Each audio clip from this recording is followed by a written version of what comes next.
Hi again, this is Kay from Breaking the Spells. Are any of you interested in herbs that you grow in pots?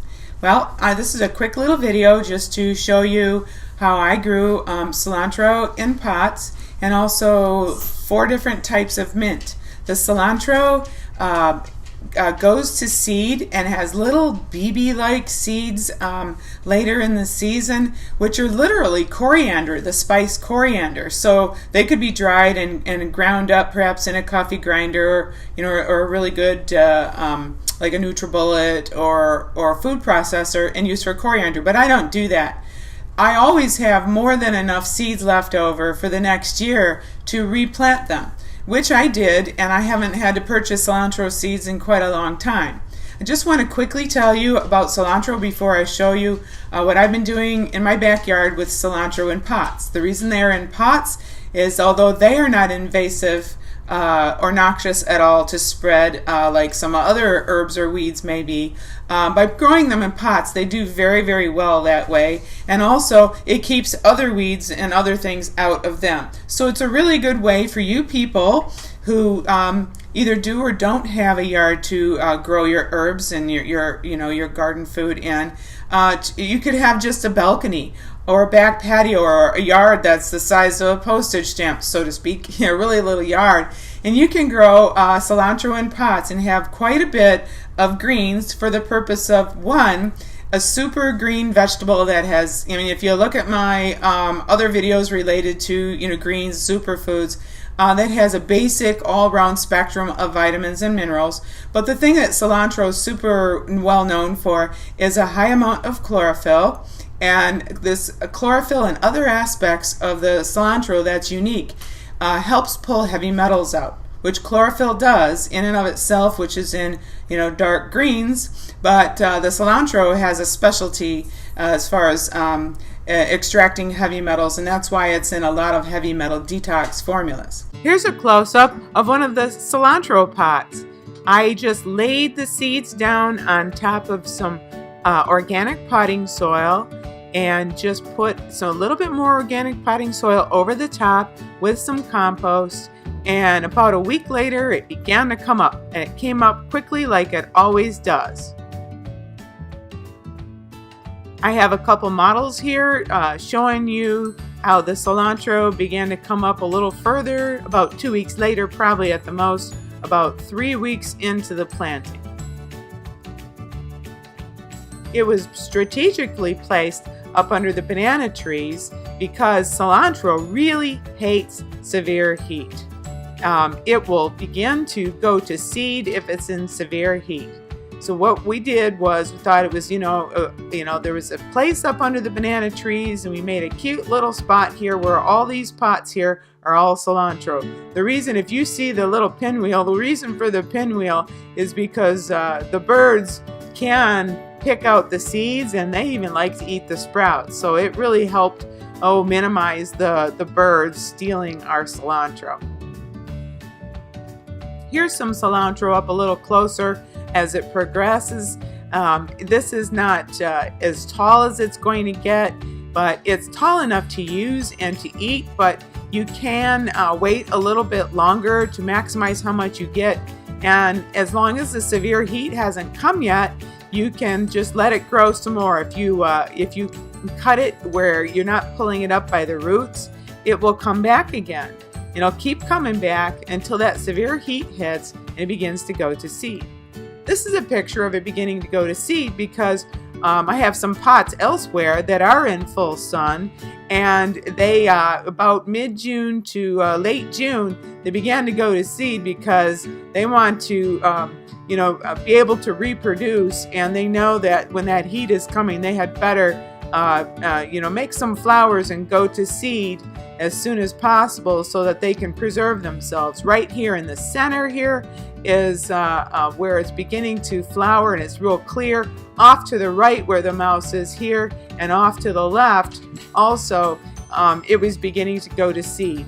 So ideally I shouldn't have planted it in full sun here, but it was worth a try to kind of do an experiment And next year I'm going to just only plant them in partial shade, probably just under the banana tree or similar places where it's relatively shaded.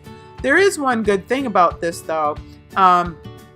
Even if it goes to seed when the middle of the summer comes and it's super hot, you can still save all the seeds regardless of when it goes to seed, and you can save them, let them dry out. I like to put them in one of those kind of crunchy, stiff grocery bags and just hang them in there, even sometimes with the stalks on them.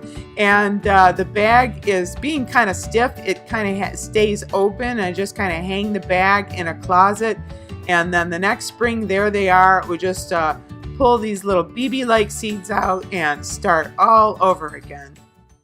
And along with this, in the same video, I'm including a little bit of information on growing mint.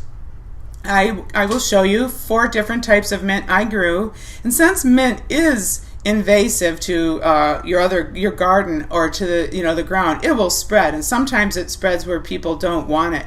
It'll just go and go and go. It's real tough. It'll send out runners, and a lot of people just don't deal with mint because it'll take over. Well, with mint in pots, you don't have that problem. Every now and then, like if the top of the pot's here, it'll creep down the pot and start to go down the ground. You just snip it. That takes probably less than 5 minutes total in the whole season to control it and keep it in the pots. But either way, mint grows very well in pots. I don't have to replant it. Once in a great while, it's outgrown its pot, and I've just moved it over into a bigger pot. That's pretty rare though. If you get a good sized pot, that's at least this looks like about, let's see, from shoulder to shoulder here is about 16 inches wide, and you plant some mint in the center of it. It'll take over the whole pot. And what it's going to give you, similar to cilantro, is it's going to give you a good all-around spectrum of vitamins and minerals, just like people, kind of think of in their mind, like Popeye and spinach, or broccoli, or dark green leafies, and I do juice them along with some of my other greens that I take just for superfood power juice, because it makes it taste really good. We've put it in drinks that were for dessert by just when we have company, we make fun little drinks that we don't necessarily drink the rest of the year. We just drop some mint in there, and the whole thing tastes like mint. We also you can mash it or dry it and put it in tea. Sometimes we just throw some leaves in tea. When I'm walking along the yard and I just feel like having nature's chewing gum, I just pick a sprig out and pop it in my mouth and chew mint, and as though it were gum, and then swallow the rest, and makes really good, nice fiber down the whole digestive tract. And as far as other aspects of what mint does for you health-wise, mint is called a carminative. One of the main things it does is it's really soothing and healing and calming if there's any issues in your guts. That's why mint is sold in health food stores to help indigestion. Of course, there's many other aspects involved in indigestion, and I wouldn't expect anyone to think of mint as a cure-all for that.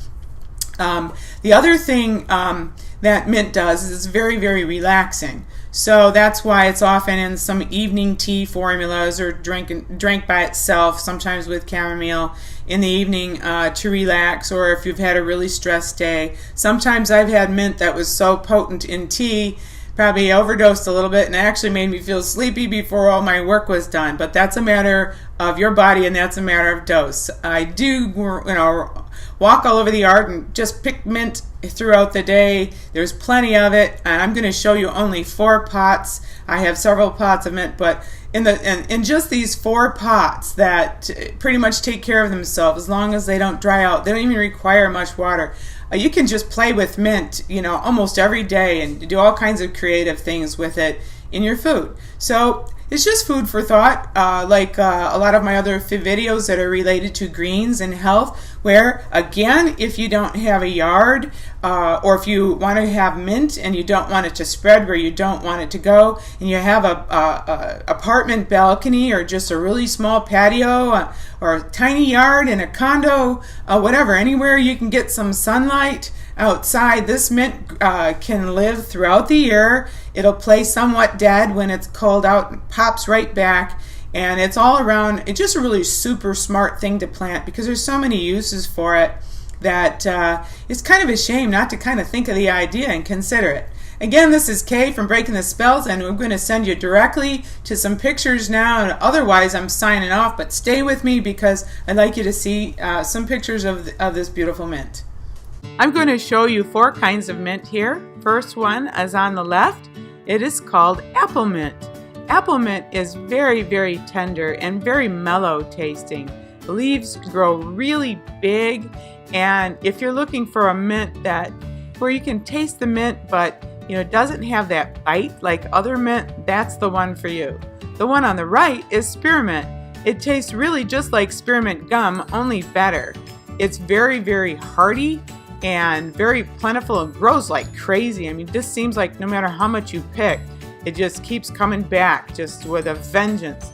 And what we tend to do when we pick it is we pick the top sprig of the leaves so that it will grow right back there, and we just kind of keep trimming it so that if it's growing in a place where it's growing into other things or starts to hang over the pot, we pick those first.